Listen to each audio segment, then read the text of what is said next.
யாரு கீழே இருக்காங்களோ அவங்கள மேல கொண்டு வரணும். அதுக்கு பேரு ஈக்விட்டி. அதனால பெரியார் என்ன பண்ணாருன்னா, இந்தியன் கான்ஸ்டிடியூஷன்ல முதல் சட்ட திருத்தம் வேணும்னு கேட்டாரு. ஏன் கேட்டாருன்றதுக்கு ஒரு வழக்கு இருக்கு. செண்பகம் துரைராஜன், நேரு இல்லாதனால சுருக்கமா நான் வழக்க சொல்றேன். ஒரு அம்மா என்ன பண்றாங்கன்னா, மெடிக்கல் காலேஜுக்கு அப்ளிகேஷன் போடுறாங்க. சரியா? அப்ளிகேஷன் போட்டு எனக்கு இடம் கிடைக்கல அப்படின்னு கோர்ட்டுக்கு போயிடுறாங்க. கோர்ட்டுக்கு போய் என்ன சொல்றாங்கன்னா, நான் பார்ப்பனர் என்ற காரணத்தினால எனக்கு இடம் கிடைக்கல. ஏன்னு கேட்டா, தமிழ்நாட்டில் நீதி கட்சி ஆட்சியிலேயே ரிசர்வேஷன் வந்துருச்சு. இது ஒரு பிராட் டாபிக், நான் சுருக்கமா சொல்றேன். இந்த இடஒதுக்கீட்டுனாலதான் என்னோட வேலை, என்னோட படிப்பு போச்சுன்றாங்க. கோர்ட்டும் ஹியரிங்லாம் வந்துருது, கேக்குறாங்க. அப்படி ரிசர்வேஷன் சிஸ்டம் இல்லாம ஆக்கணும்னு பேசினது யாரு தெரியுமா? வாதாடினது இந்தியன் கான்ஸ்டிடியூஷன்ல 2 பேரோட பேர் சொன்னேன்ல, அல்லாடி கிருஷ்ணசாமி ஐயர் தான் கோர்ட்ல நின்று வாதாடினாரு, ரிசர்வேஷனை இல்லாம ஆக்கணும்னு சொல்லி.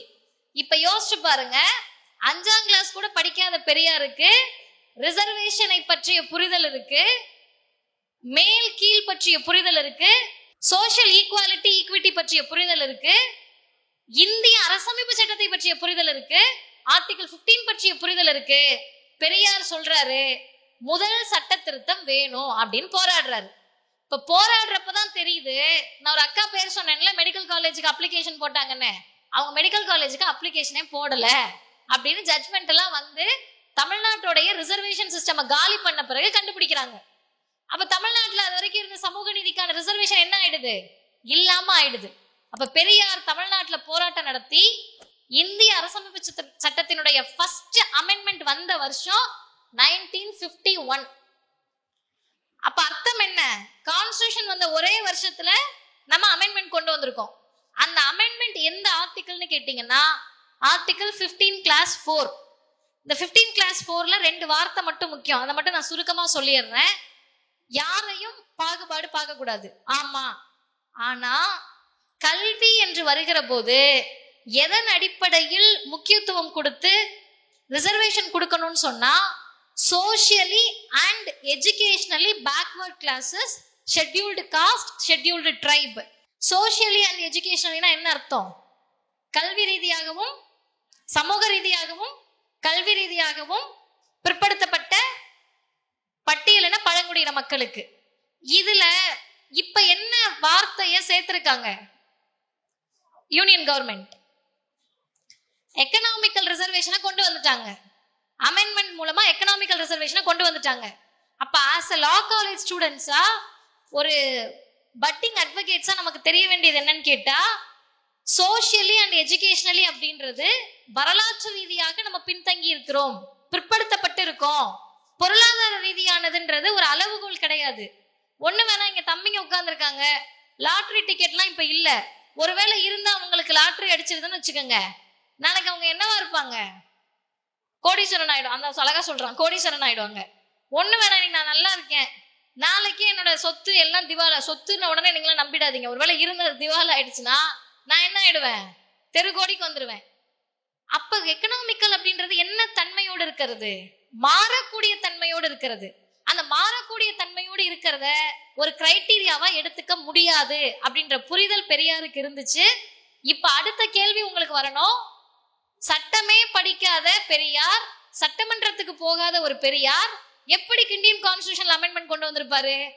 ஆமா தானேப்பா, கரெக்ட் தானே? இப்ப 1951ல அந்த சட்ட திருத்தம் வந்த பிறகு அன்றைக்கு பிரதமராக இருந்த நேரு சொன்னாரு, இந்திய அரசமைப்பு சட்டம் அந்த ஒரே வருஷத்துல சட்ட திருத்தத்தை நாம் கொண்டு வருவதற்கான நெருக்கடியை நமக்கு கொடுத்தது சென்னை மாகாணத்தில் நடந்த போராட்டம் தான். அந்த போராட்டத்தை முன்னின்று நடத்தியவர் தந்தை பெரியார். அடுத்து அப்படியே வாங்க, இந்த ரிசர்வேஷனுக்காக பெரியார் இறந்துட்டாரு. பெரியார் நமக்காக எவ்வளவு போராட முடியுமோ போராடிட்டாரு. அதுக்கு பிறகு நம்மளோட ரிசர்வேஷன் சிஸ்டமுக்கு ஒரு பெரிய ஆபத்து வருது. அந்த ஆபத்துல இருந்து நம்மளை காப்பாற்றி நமக்கான சட்டத்தை கொண்டு வந்தவருக்கு பேர் தான் ஆசிரியர் ஐயா வீரமணி அவர்கள். எனக்கு முன்னாடி பேசினப்ப வீரமணி ஐயா பத்தி சொன்னாங்கல்ல, திராவிடர் கழகத்துடைய தலைவர். அவர் ஒரு வழக்கறிஞர். அவர் என்ன பண்றாருன்னா, 76th அமெண்ட்மெண்ட்டுக்கு அவர் தான் காரணமா இருக்காரு. 76வது சட்ட திருத்தம். இந்த 76th அமெண்ட்மெண்ட் எப்ப வருதுன்னா 1994ல வருது. நான் அது ரொம்ப சுருக்கமா சொல்றேன். இன்னைக்கு தமிழ்நாட்டினுடைய ரிசர்வேஷன் எவ்வளோன்னு தெரியுமா?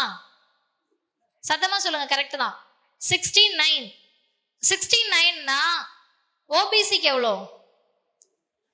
PC 30, MBC 20, SC 18, ST 1.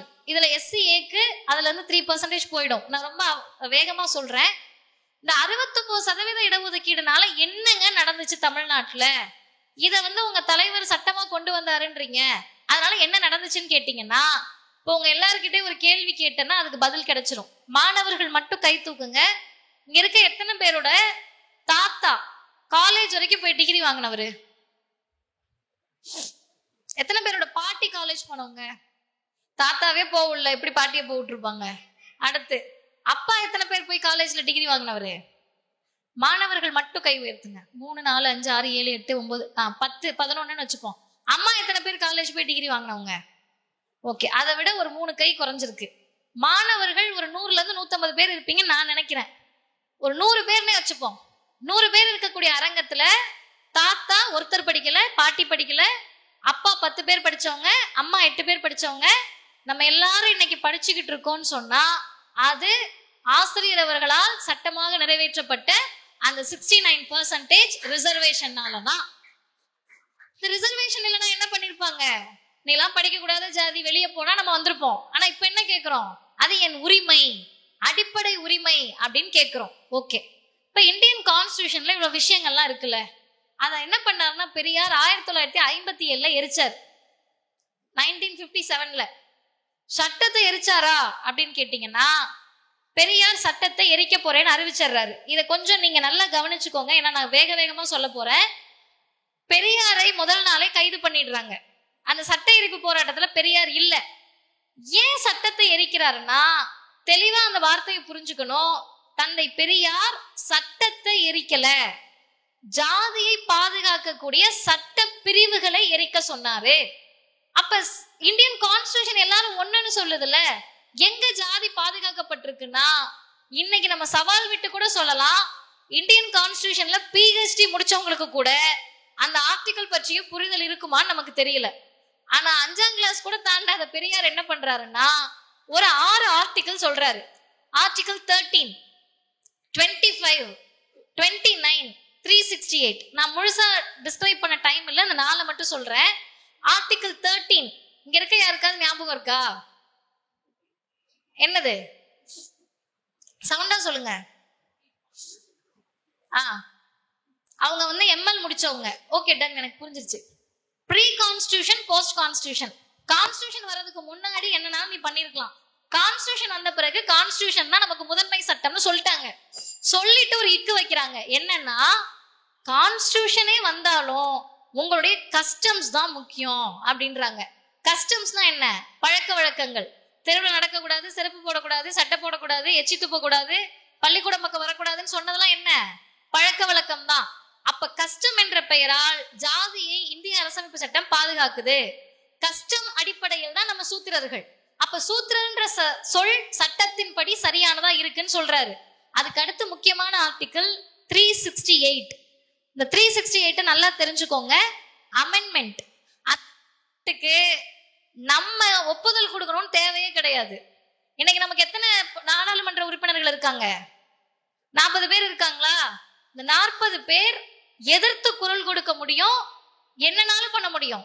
ஆனா ஒரு சட்டம் நிறைவேறாமல் போவதற்கோ நிறைவேறுவதற்கோ நம்முடைய வாக்கு அப்படின்றது கணக்கில் எடுத்துக்கொள்ளப்படாது. ஏன்னா அவங்க சொல்லக்கூடிய அந்த மெஜாரிட்டி இருக்குல்ல, அந்த மெஜாரிட்டி நார்த் இந்தியன் ஸ்டேட்ஸ்லயே முடிஞ்சிடும். பிஜேபி ஆளக்கூடிய மாநிலமே போதுமானது. இப்ப பெரியார் கேட்டாரு, என் மாநிலத்துக்கு ஒரு சட்ட திருத்தம் வேணும்னு சொன்னா நானே தேவையில்லை அந்த திருத்தம் கொண்டு வரேன்றப்ப இந்த சட்டத்தில் இந்த பிரிவு மாற்றப்பட வேண்டும். இப்ப பெரியார் கேட்டது சட்டத்தில் மாற்றம். அந்த சட்டத்தில் மாற்றத்தை கொண்டு வரலன்னா இந்த சட்ட பிரிவுகளை ஒரு அடையாள போராட்டத்திற்காக எரிப்பேன்னு சொன்னாரு. மொத்தம் 10,000 பேர் அதை தமிழ்நாட்டில் எரிச்சாங்க. 3000 பேர் கைதானாங்க. 18 பேர் இந்தியன் கான்ஸ்டிடியூஷன்ல மறைமுகமாக சொல்லப்பட்டிருக்கக்கூடிய ஜாதியை ஒழிப்பதற்கு தங்களுடைய உயிரை கொடுத்தார்கள். உலக வரலாற்றிலேயே ஜாதியை ஒழிப்பதற்காக 18 பேர் செத்தது தந்தை பெரியாருடைய தொண்டர்கள் மட்டும்தான்ற வரலாறு நம்ம புரிஞ்சுக்கணும். அடுத்த பார்ட் இந்து சமய அறநிலையத்துறை. அது ஒரு 5 நிமிஷத்துல நான் சொல்லி முடிச்சிடுறேன். பெரிய டாபிக் தான், ஆனா சுருக்கமா சொல்றேன். இந்தியன் கான்ஸ்டிடியூஷன்ல இவ்வளவு பேசணும்ல, அதுல ஆர்டிகிள் 25ன்னு ஒண்ணு இருக்குப்பா, ஃப்ரீடம் ஆஃப் ரிலீஜன். உங்களுக்கு பிடிச்ச மதத்தை நீங்க பின்பற்றலாம். இன்னைக்கு தம்பிங்க வந்து எங்களுக்கு ஹிந்துவா இருக்க பிடிக்கல, முஸ்லீமா மாறுறோம்னா மாறிக்கலாம். முஸ்லீமாவும் இருக்க பிடிக்கல, கிறிஸ்தவரா மாறுறேன்னா மாறிக்கலாம். எதுவுமே பிடிக்கல, உங்களை மாதிரி நாங்க கடவுள் இல்லைன்னு சொல்லிடலாம்னா மாறிக்கலாம். அப்ப மதம் மாறுவதற்கும் மதத்தை பின்பற்றுவதற்கும் உங்களுக்கு உரிமை இருக்கு. அப்ப இந்து மதத்தினுடைய மிக முக்கியமான இடம் எது?